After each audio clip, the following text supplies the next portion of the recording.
आपका स्वागत है। एकनाथ शिंदे होंगे अलग मोदी सरकार से दिल्ली में, मोदी सरकार संकट में। अब बड़ी महत्वपूर्ण बिंदु यह है कि एकनाथ शिंदे जिस तरह से लगातार परेशान है और भाजपा के साथ टकराव उनका लगातार बढ़ता जा रहा है, वह टकराव कम होने का नाम नहीं ले रहा है।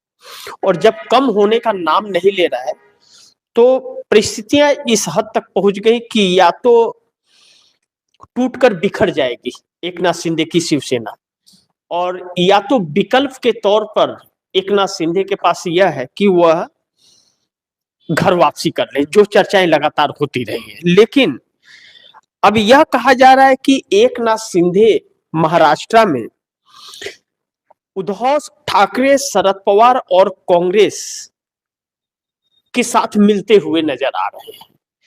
यानी कि पार्टी बिखर जाए और कोई अस्तित्व पर एकनाथ शिंदे की बात आ जाए, क्योंकि जिस तरह एकनाथ शिंदे को ईडी, सीबीआई, इनकम टैक्स से उन्हें उनके नेताओं को डराया जा रहा है और उनका इस्तेमाल एक तरह से भारतीय जनता पार्टी ने की थी और अब उनको समाप्त करने के लिए पीछे पड़ गई है, चाहे अमित शाह हो चाहे देवेंद्र फडणवीस हो। तो एकनाथ शिंदे के पास में और कोई विकल्प बचता नहीं है कि वह इंडिया गठबंधन के सहारे के अलावा, यानी कि महाविकास आघाड़ी, आप इंडिया गठबंधन की जगह महाविकास आघाड़ी कहिए, क्योंकि महाराष्ट्र में इंडिया गठबंधन को महाविकास आघाड़ी कहा जाता है। 3 दलें हैं, उद्धव ठाकरे, शरद पवार और कांग्रेस, 3।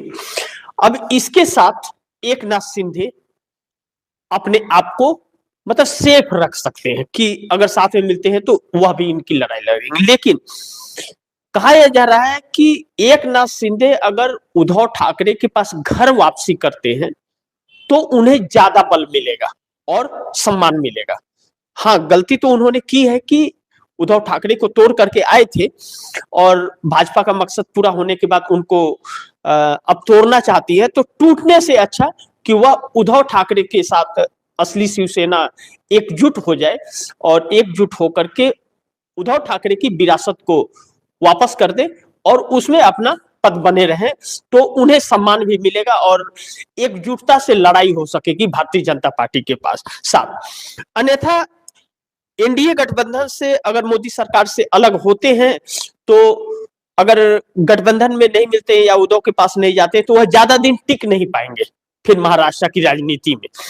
हालांकि एकनाथ शिंदे ने यह बयान दिया कि कोई अधिकारी डरे न निकाय चुनाव को लेकर के कि अगर उसने गलत काम किसी के कहने पर किया तो फिर छोड़ेंगे नहीं, क्या उसका हिसाब बराबर होगा, या अलग अलग तरह की बातें एकनाथ शिंदे करते रहे। लेकिन एकनाथ शिंदे महाराष्ट्र में शिंदे लेंगे बड़ा फैसला एनडीए गठबंधन को छोड़ने का, क्योंकि अब उनके पास विकल्प नहीं है। कई बार यह बातें आ गई कि एनडीए गठबंधन को एकनाथ शिंदे छोड़ेंगे और एकनाथ शिंदे के बेटे ने भी यह बयान दिया था। और दूसरी चीज जो महत्वपूर्ण, पार्लियामेंट जो चल रहा है, पार्लियामेंट में अभी जो मोदी सरकार फंसी हुई है, जिस तरह से पीएमओ में इस्तीफे हो रहे हैं और बुरी तरह से गिर गई, अर्थव्यवस्था चरमरा गई, एकनाथ शिंदे का 7 सांसदों में कोई भी मोदी सरकार का बचाव करता हुआ नजर नहीं आ रहा है। जब बचाव करता हुआ नजर नहीं आ रहा है तो इस बात का संकेत है कि सब कुछ ठीक नहीं है। इस बात का संकेत है कि सब कुछ ठीक नहीं है, क्योंकि सरकार में शामिल है और महाराष्ट्र सरकार में भी है, लेकिन खुले तौर पर आरोप लगा रहे।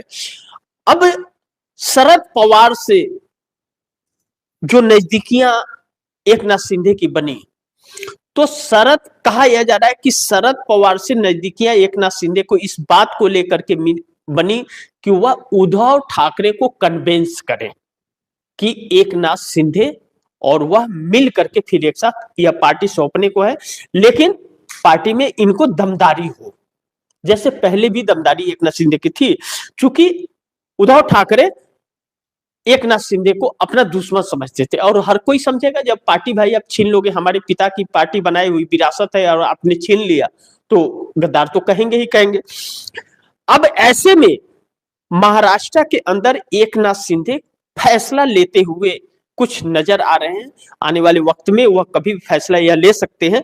जिस तरह उनके पार्टी को तोड़ने का लगातार प्रयास जारी है और देवेंद्र फडणवीस जब यह कहते हैं कि इनकी लंका तो हम जलाएंगे, तो सवाल बहुत गंभीर खड़े हो जाते हैं। ऐसे में एनडीए गठबंधन को छोड़ने का फैसला ले सकते हैं एकनाथ शिंदे, लेकिन एकनाथ शिंदे महाराष्ट्र के अंदर उद्धव और शरद कांग्रेस से, क्या अभी जो निकाय चुना हुआ है, कुछ सीटें कांग्रेस के साथ मिलकर के उन्होंने लड़ा है, कुछ पर शरद पवार को समर्थन दिया हुआ है, कुछ पर उद्धव को। इस बात से भी यह कहा जा रहा है क्योंकि सब अलग अलग लड़ रहे हैं, एनडीए के साथ एकनाथ शिंदे निकाय चुनाव में नहीं है। अब ऐसी परिस्थिति में जो देवेंद्र फडणवीस ने जो इस्तेमाल किया, देवेंद्र फडणवीस ही है जो एकनाथ शिंदे को उद्धव ठाकरे से अलग कराए थे, लेकर के आए थे, और वही देवेंद्र फडणवीस एकनाथ शिंदे को क्यों कर रहे हैं? क्योंकि देवेंद्र फडणवीस सीएम बनना चाहते थे, लेकिन एकनाथ शिंदे सीएम बन गए।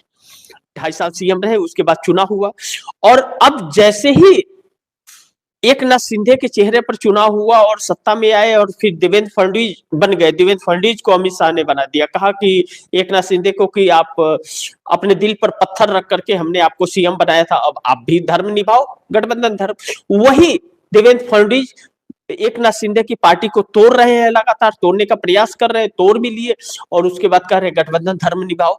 मतलब पूरी पार्टी खत्म होती जा रही है और गठबंधन धर्म निभाने की नसीहत देवेंद्र फडणवीस एकनाथ शिंदे को दे रहे हैं। एकनाथ शिंदे ने भूल तो की उद्धव ठाकरे से अलग होकर के, लेकिन मजबूरी यह थी कि एकनाथ शिंदे के ऊपर ईडी सीबीआई इनकम टैक्स का झोल बहुत था। अब ऐसी परिस्थिति में जब एकनाथ शिंदे दो राहे पे खड़ा हो गए हैं, तो शरद पवार एक उद्धव ठाकरे को मनाते हुए नजर आ रहे हैं। ऐसे में एकनाथ शिंदे आ रहे हैं तो इंडिया गठबंधन को मजबूती और उद्धव ठाकरे को ज्यादा मजबूती मिलेगी, क्योंकि उनके फिर 9 और 7 16 सांसद उनके हो जाएंगे। किसके? उद्धव ठाकरे के। यानी कि उद्धव ठाकरे के 16 सांसद हो जाएंगे, 55 विधायक इनके पास है, वह आ जाएंगे तो वह विधायक उनके बढ़ जाएंगे। यानी कि संख्या अच्छी खासी, एक विपक्ष का अच्छा खासा महाराष्ट्र के अंदर रोल अदा कर पाएंगे उद्धव ठाकरे, और साख फिर शिवसेना वाले बन जाएगी तो शिवसेना और भी मजबूत हो जाएगी, क्योंकि राज ठाकरे भी साथ आ गए हैं उद्धव ठाकरे के। तो राज ठाकरे तीन टुकड़े थे शिवसेना के, एक राज ठाकरे और एक उद्धव ठाकरे, एक एकनाथ शिंदे।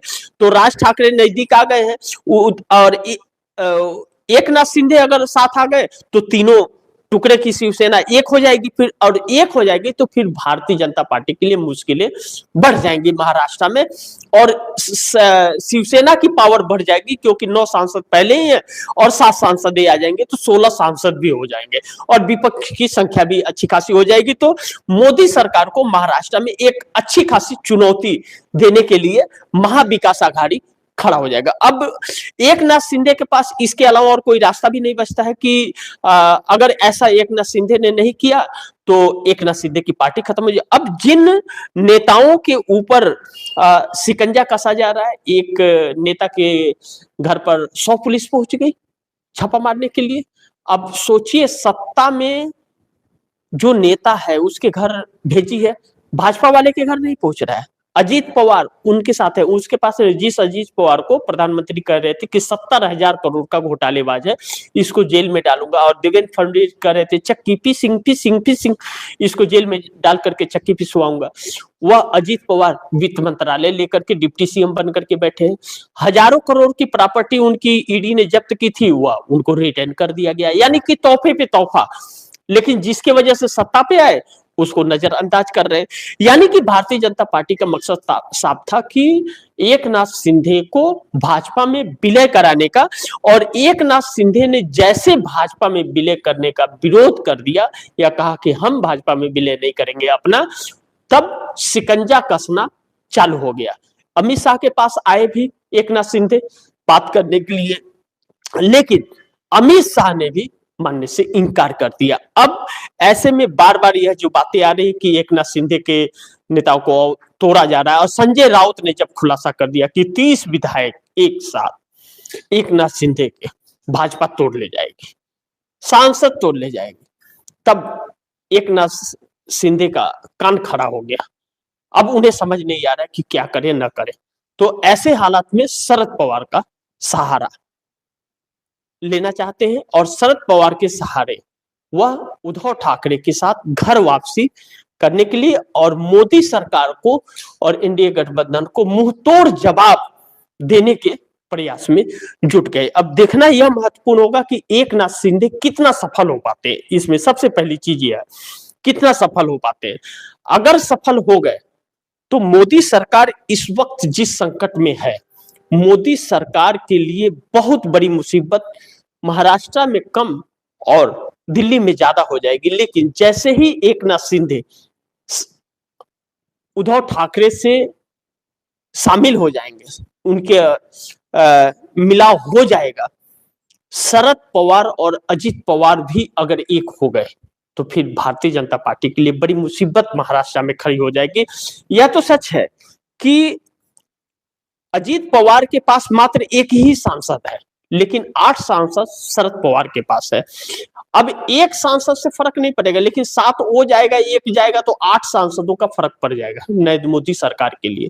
तो नरेंद्र मोदी सरकार बड़ी ही एकदम उलझ सी गई है और उससे बचने का रास्ता नहीं रहा। और दूसरी तरफ पीएमओ के अंदर लगातार इस्तीफों की जो झड़ी लग रही है, मोदी सरकार बड़ी संकट में इससे आ गई है। देखना बड़ी महत्वपूर्ण होगा क्या होता है आगे। जो भी होगा खबरें आप दर्शकों तक पहुंचाते रहूंगा, लेकिन आप दर्शकों की क्या राय है, क्या सुझाव है, कमेंट बॉक्स में जरूर दीजिएगा।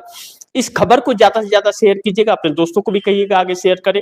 आपने अगर चैनल को सब्सक्राइब नहीं किया सब्सक्राइब कर लीजिए, अपने दोस्तों को भी कहिएगा सब्सक्राइब करें। मिलते हैं फिर अगली खबर के साथ, तब तक के लिए नमस्कार।